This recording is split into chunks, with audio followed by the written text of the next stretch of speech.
Hello and welcome to the DojoCast, episode 20 of the DojoCast. LOL. Laugh out loud. Hey guys, I'm your host, Kid Gear Adrian, and today I am bringing you guys the tech news. We got a lot of news for you guys today. We got stories on the peer-to-peer lawyers and their victory in court. Some talk about the acronym LOL. We have some domain squatting or domain, sales news, and some Firefox 4 stuff. A lot of stuff for you guys. A lot of web news. All that stuff going on in the tech industry. And surprisingly, not a lot of Apple news today. Anyways, guys, with that, let's get into the show. Hey guys, let's see. Well, what's been new lately? I think mainly what I wanted to push out, I wanted to tell you guys update-wise. We've been trying some new formats of the show. This show itself was probably gonna be edited by my good friend Josh 49 or We493 or Josh Oakes. He's been a guy who's worked with me for a while, and he's done a lot of stuff behind the scenes. You probably see him a little bit on camera. You've seen him on the DojoCast before in previous episodes. And I know a lot of you guys want to see. You said you like it when I do co-host. I'm trying to get other co-hosts. It's been a little hard to get other people on, especially people like Duck and stuff like that. Just because if I ever get a chance to talk to them, it's usually a big time difference as I'm in Japan. If I record on Sunday, it's most likely Saturday there in the States, or in London, it'll probably be a different time, or like way a couple hours behind, a couple hours forward. I'm not sure exactly what the time difference is. Anyways, a lot of updates been going on. I recently released the new show Appitizer, so you can go ahead and if you're watching this on YouTube, you can go click right here in this annotation right here. Go ahead and click it, and you will be taken to your Appitizer 1 episode. You can come back and watch this episode later on, but you'll be taken to watch Appitizer the episode 1. And on Appitizer, we do reviews on iPads, iPhone. This is actually not my iPhone 3G. This is someone I need to fix, but here is my iPhone 4. We do app reviews on the latest, new and cool apps that we pick, that we find, maybe old, maybe new. We do we're gonna start doing some jailbreaking mods for you guys. Really cool stuff, and we take a lot of time actually in that show, just because we do dual camera views, and it just takes a lot of preparation for that show. And I want to try and take the same time in editing and preparing into this show. As you see, we probably have the new lower third here for the new DojoCast show, and we just want to try out a lot of new stuff, upgrade quality wise. I'll be getting a new mic, and I'm gonna hopefully get a new camera. But anyways, enough with the updates. If you want to check out the Appetizer show, go ahead and click in the link below or in the annotation, as we mentioned earlier. Let's get right away what you guys came here for, and that is the tech news. And actually, I do actually have one Apple story here today, and I totally forgot about that. It's mainly talk about iOS 5. That is the Apple's iOS is their mobile platform. There, I guess now it's been coming to full cycle. It's been released on the iOS is the operating system on the iPhone, the iPad, and Mac OS 10 has also had some adaptations with the new Mac App Store. Trying to have the whole iOS in one full effect. From your tablet to your phone to your laptop or desktop, your Mac laptop or desktop, that is. But iOS 5, a lot of people were kind of disappointed not to see any talk about it when they released the iPad 2. That would have been a killer thing to come out with the iPad 2. They did talk about 4.3 and, features that came out in there, and specific apps for the iPad. But iOS 5 is something a lot of people are looking forward to, because, usually the big jump for the 4.0 to the 5.0 or 3.0 to 4.0, you're going to see a major difference because there's all those updates in between.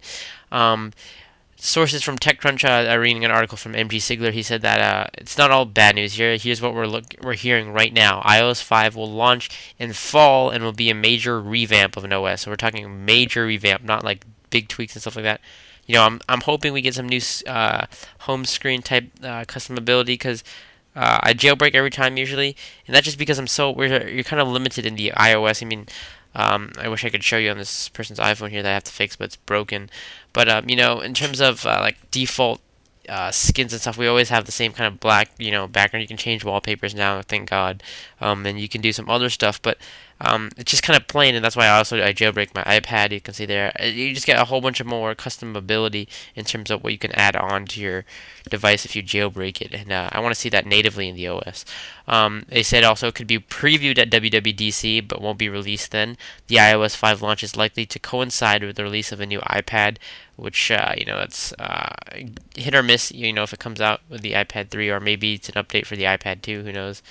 The new iOS will be heavily built around the cloud, so they're saying that's going to be relying on the cloud services, and it's going to take advantage of several new services that Apple will launch. And in the past, there's a service that Apple purchase is called Law. That's a music streaming service. So maybe there'll be some adaptation to that. Saying that there's a music locker service that may be available in fall by Apple. Again, these are all speculations. And one of the new cloud service elements is likely to have a location-based service that focuses on finding friends and family members. And as of yesterday, OS X Lion is still on pace for a summer release. Some of the new cloud components are likely to be baked into it as well. So a lot of stuff coming around fall time / summer. We're seeing, iOS 5, hopefully. And really, I want to know what you guys want to see in iOS 5. I know I've done a video in the past asking, what I want to see in iOS 5. And I still haven't updated to 4.3 because, like I said, I'm jailbroken. I don't want to kind of mess up what I have. I know you can jailbreak on the new, what do you call that? On 4.3, I'm sure there's already a jailbreak out. But I just like staying on my current version of my, I think I'm on 4.1 or 4.2. I'm not sure. Actually, I haven't checked in a while.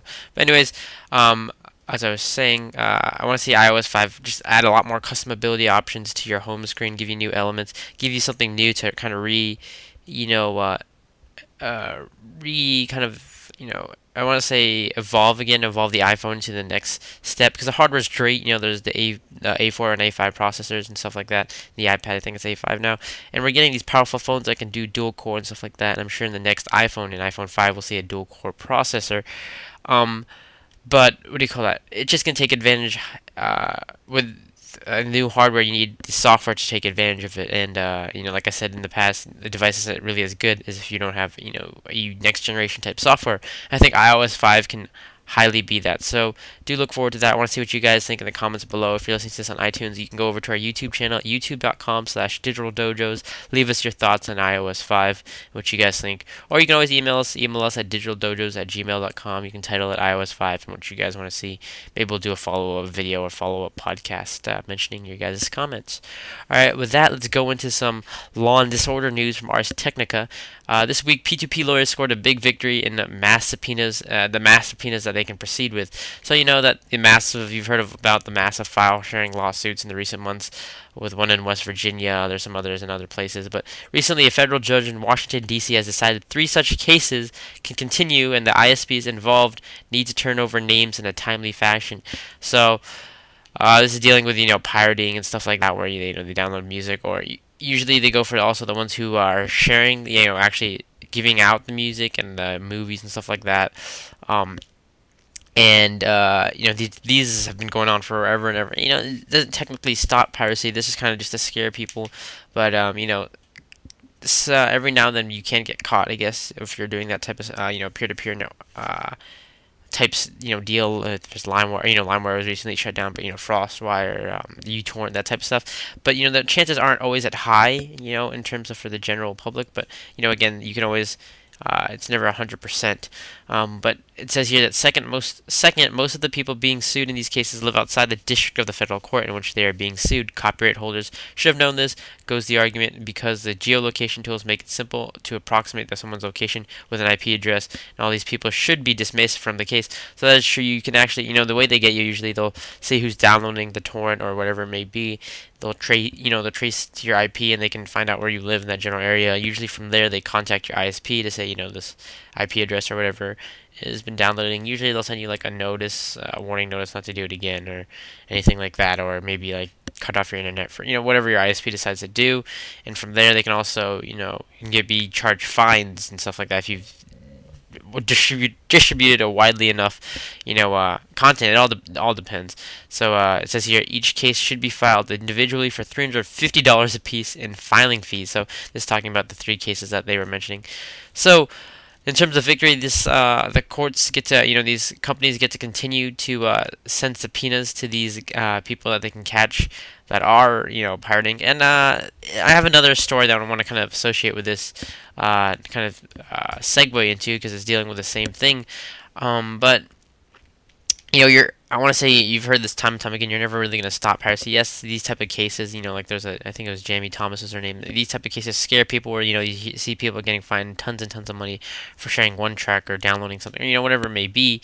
But at the same time, it's you can take down people like Pirate Bay, you can take down people like LimeWire, but you have to look at really what there's studies going on that show, if you give this for free and stuff like that, people can still make money, and artists don't go completely broke, and there's still ways for artists to make money if they give their music free or cheaper. If you actually just give it an alternative, cheaper route that people would, sorry about that, actually start to download these rather and buy them rather than pirate them.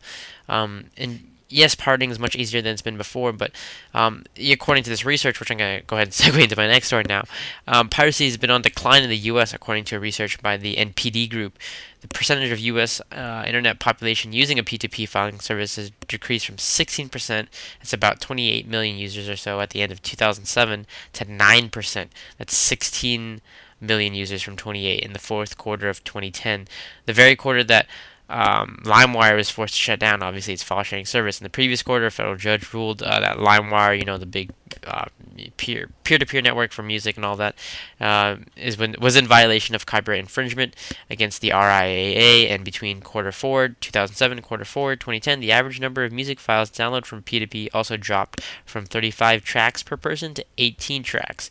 And this could be in the sense that music has also been much easier to get now. It's also great that iTunes makes it much easier to buy music. Even if it's 99 cents or 129, it's not as obtrusive. It's one click. If you have an account set up, you can just simply download a song. If you're on the iPhone, it's easy to buy a song. Just click buy.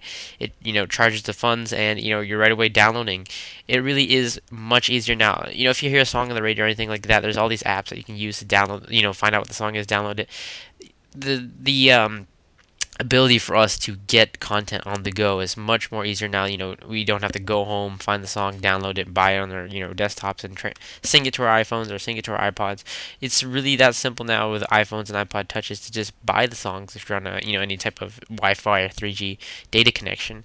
So it also says, it goes on to say here, online piracy is a popular scapegoat of the music industry, which has suffered 30% declines in global sales. And there's a lot of charts, a lot of statistics you can read in terms of piracy, and it's on the decline or not, or how to stop piracy. And really, I think you're never going to really truly stop piracy until you look at the essence of, again, going back to the element and why they're pirating. You've seen studies on why they ask people why they do it, and usually prices or how easy it is. All that stuff, you got to go back and look at that stuff, and from that data, I would say that's where you continue your studies on, and work to fix it. Don't go out there trying to scare everybody by suing and all that. But that's my that can be a whole nother podcast on its own.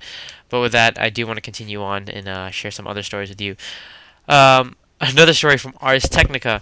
People officially say LOL, laugh out loud, I should say. It's funny here because the venerable Oxford English Dictionary has long been the definitive reference work on the English language. This week it lent the majesty of its name to LOL, laugh out loud, which will join some other acronyms that have been added to this dictionary. That's oh my gosh, or IMHO, TIMI, for too much information, BFF, and other linguistic initialisms in the dictionary.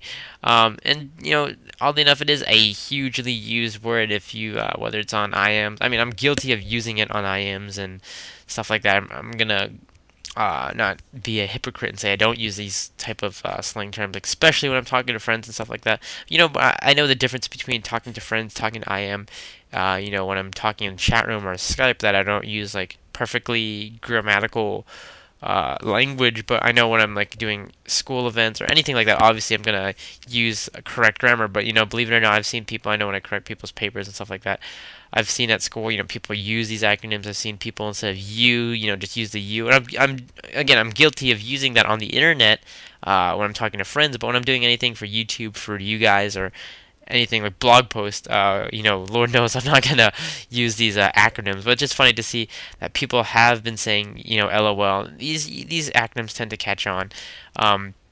Some of them catch on, some of them die out, and it's just funny to see people use this word out loud. I think it just sounds really weird. I mean, I've heard stuff like when people use epic or LOL or oh my OMG, it sounds really weird just hearing them use it. I guess you kind of get used to it, but at the same time, it's something you'll never really fully grasp, I guess, because it's not jargon, but it's just really weird slang type thing that I'm used to hearing on the internet, but out loud, I think that's not something you guys or anybody should use. But anyways, the definition here I like for LOL in the Oxford Dictionary. They say originally and chiefly in the language of electronic communication. So they go out and state that it is, you know, used in electronic communications. Haha, used to draw attention to a joke or humorous statement or to express amusement. So very funny story here. You guys can read this at Ars Technica. I'm gonna go ahead and leave the link in the podcast description. All right, some domain news. We always hear news about domains going out for sale for X amount of money, and this is just like that type of story. Where recently we talked about, I think it was sex.com. There was that went for like something $1 million. I think $15 million, and slots.com that was sold for like $5.5 million, I think. And now the site color.com, that's COLOR. Sorry, I'm just thinking about the other spelling. I think it was the British spell, COLOUR. But color.com was on sale by GoDaddy. It was facilitated by GoDaddy December 2010, and it sold for $350,000. Details have been slowly emerging that it was a part of an elaborate strategy heralding the entry of ambitious startup pushing the frontiers of social networking and smartphone users. The same startup has also brought the domain color, the other one, COLUR, for an undisclosed amount, and disclosed sources say the places that purchased at were anywhere between $80,000 to $120,000. This would bring the total spend of the Prime on the web for these addresses to about $450,000, guys, just for this domains. And I guess because if you think about it, these are Prime domains. These are people that are color.com that can be used for artists, photography, and stuff like that. These big companies want to get something like that because when you think of stuff like that, you think of definitive names. You don't want to tell people to go to like such and such.com. You want something that's really a simple word that people will know. And if it's something that obviously is in the English language, I'm not gonna say like obviously there's names or like fine, for example, like if I was gonna say if people thought news, they wanted to get news content, they wouldn't so much as know to go to, right off the bat, unless they were linked to like Mashable.com, or if they heard of it before, or obviously news.com, which is CNET's news. News.com kind of seems more in the general source of news, but it's mainly technology news. People are more likely to go there just because that domain is obviously a simple word, something that's everyday used compared to Mashable and stuff like that. But I've always been interested in these type of stories just because it's really I find it so interesting to see the guys who can lucky enough to I wish I can get into the business of, I believe they call it domain squatting, where you can get these popular names, or people get names for their kids or something like that, or they get famous names or famous words that may be used as a startup that some company may want one day, and they may they buy it. So you never know, you may be lucky to get a domain that you don't use, it may expire, and people are going to offer you, may offer you hundreds of thousands plus, like sex.com went for millions, $15 million, guys, for a domain name. It could be a blank page and nothing on it, and somebody will buy for $15 million just for the brand name, guys, so their name on the web space. So that's always an interesting business, I thought, and nothing too exciting, but again, just always nice to see these type of stories. Anyway, some other news this week. Firefox 4 came out. I did a review of it. You can head over to youtube.com/digitaldojos or digitaldojos.com, or click right here in the video annotation, and I'm going to put a link to my Firefox 4 review overview. And a tale of two infographics have been posted before and after the release of Firefox 4 by Mashable. So the first 48 hours, this is a really interesting infographic, right? So Firefox 4 total downloads had 15.85 million downloads. 15.85 million downloads. Day 1 was 7.1 million, and day 2 is 8.75 billion. That's of the B. Or sorry, million, I should say, not B. I was just reading that. 7.1 million, 8.75 million. That's M for million. The first 48 hours. Okay. And it says here that's 10,200 downloads per minute. That's peak downloads per minute. 5,503 average downloads per minute, and 91.7 downloads per second. So for every second, there's 91 copies of Firefox being installed. 193.4 million megabytes were downloaded. 6.63 million were downloaded mainly in the Europe region, while 4.5 million were downloaded to the top country of the United States. And if each download were equal to a mile, that'd be 33 round trips around to the moon. Bigger than the population of Los Angeles, which is the 12th largest. Sorry, there goes my phone. The 12th largest city in the world. So the number of Firefox downloaders is bigger than the city of Los Angeles. That's equal to the entire internet population back in 1995, which was that's when I was born. I wasn't even, born back in 1995, but it was the basis of Firefox users now. If you just think about it, this is a free browser, guys. This is competing with stuff like Internet Explorer that's made by Microsoft, sorry, Google Chrome, Opera. This is something that's, this browser alone has been downloaded as much times as the entire population in 1995. This is another thing I love. I love infographics because I love these type of facts where you can compare. And you can scroll down to see the top 10 countries that were downloaded. This is like, the road leading up to 4.0, 3.6. The top 10 countries that downloaded 3.6 were United States, Germany, Brazil, France, Russia, Indonesia, Poland, Italy, United Kingdom, and India. And I'm surprised Japan is not up there. I would think they'd be up there. Firefox usage, and they talk about, it's available in 81 languages, 200,000 plus add-ons. And, Firefox really just keeps on getting better and better in the evolution of the icon. So that's pretty cool. But, really, guys, I love Firefox 4. It's much more minimalistic, much more simpler. It reminds me a lot of Chrome, the Chrome look, just that same Firefox feel in terms of add-ons and, the keyboard shortcuts I really love. I was thinking about really switching over to Chrome. I used Chrome for a good month, but Firefox 4 really pushed it. I love the new Firefox button. I love a lot of, it's just much more speedier, snappier, a lot of stuff on the inside that they built with the sync features and all that. So do check it out. Head over to Mozilla.com and give it a download. Alright guys, so for the last story of the day, some YouTube news. YouTube recently added a new animation tool for easier content creation to their site. Now, YouTube always tends to roll out features that are either hidden or if you have no idea how to, what do you call that? Or, these features that you have no idea are actually even there sometimes. I think this new animation tool is something that may be a little bit hidden, but it says here, planning on having a productive afternoon in your cubicle? Think again, because YouTube has added a trio of new content creation features, including everyone's favorite movie meme maker, Extra Normal.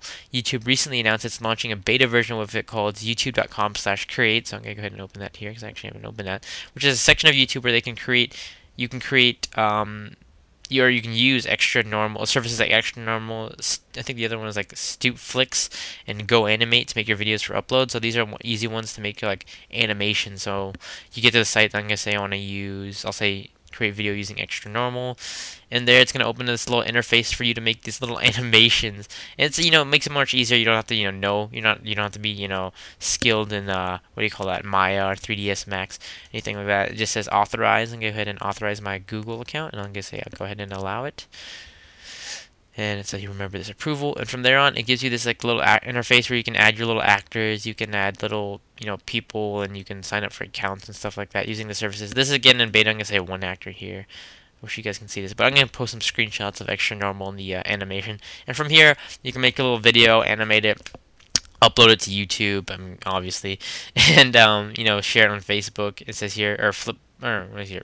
You can generate a still frame, and from there you can post it out to some social networks in here, and say click for a movie location. You can add actors, you can add sounds, you can do a lot of stuff, and you can do voiceovers probably, I'm sure. And yeah, it looks pretty nice. I mean, this is just something fun to mess around with, and if anything, just some nice tools to kind of generate for content creation, just because if people don't have something as like a webcam built in nowadays, or if they can they don't want to do screen cap. Some people aren't comfortable in front of a webcam. Some people don't like doing actual tutorials when they record the screen capture.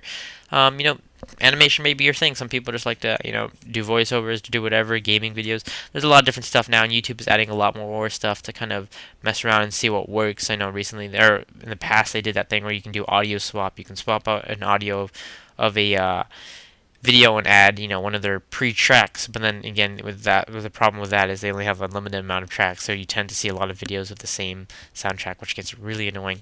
And sometimes you'll see it's also good because in terms of when you see videos that are like copyright infringed, they will allow you to audio swap with a custom sound set. But again, like I said, then you start to see this one song repeated over and over and over throughout all these videos.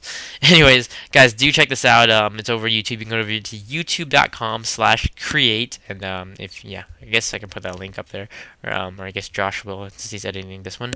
youtube.com/create. And before I go, guys, I do have I was supposed to have actually a pick for you guys, and I totally forgot what it was because before the show I was distracted and I was not able to get it. But Let me look on my iPad here. I knew I had some apps downloaded, but let me see which ones I want to actually feature to you guys here. Just give me a minute. I am so sorry for this.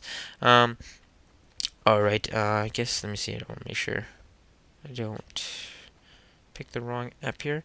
Okay, I think I showed this one already, but I do want to show, where is it here?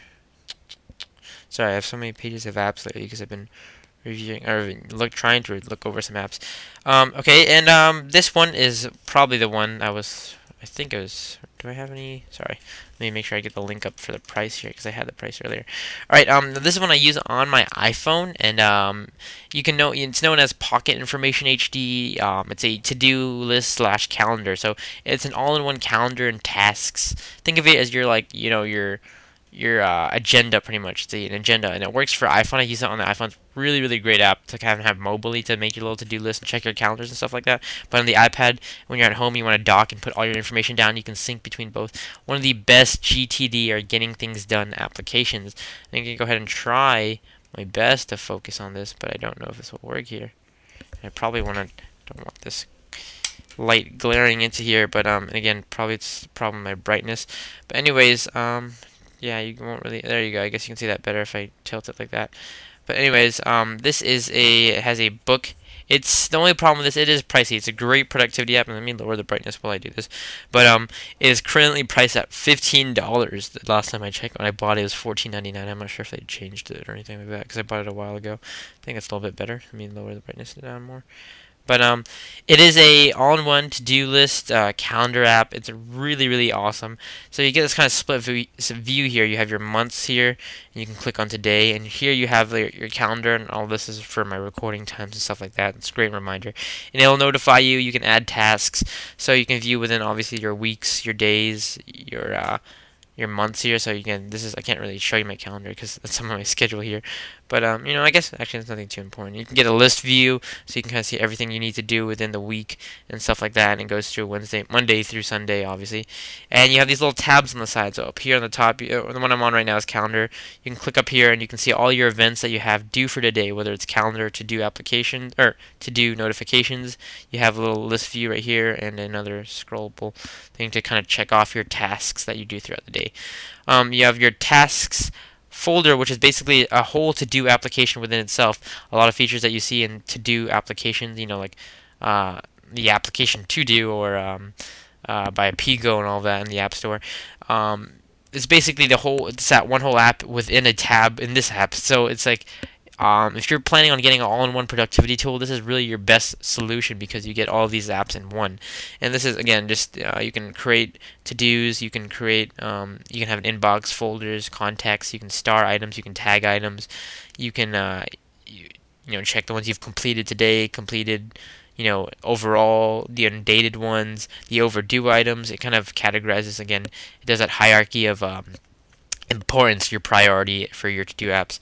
If you're a GTD junkie, you know all these terms in terms of to-do notifications and stuff like that. And the interface is really slick. It works in landscape and portrait, and it syncs with a lot of services and stuff like that. And you can again use it on your iPhone or your iPad.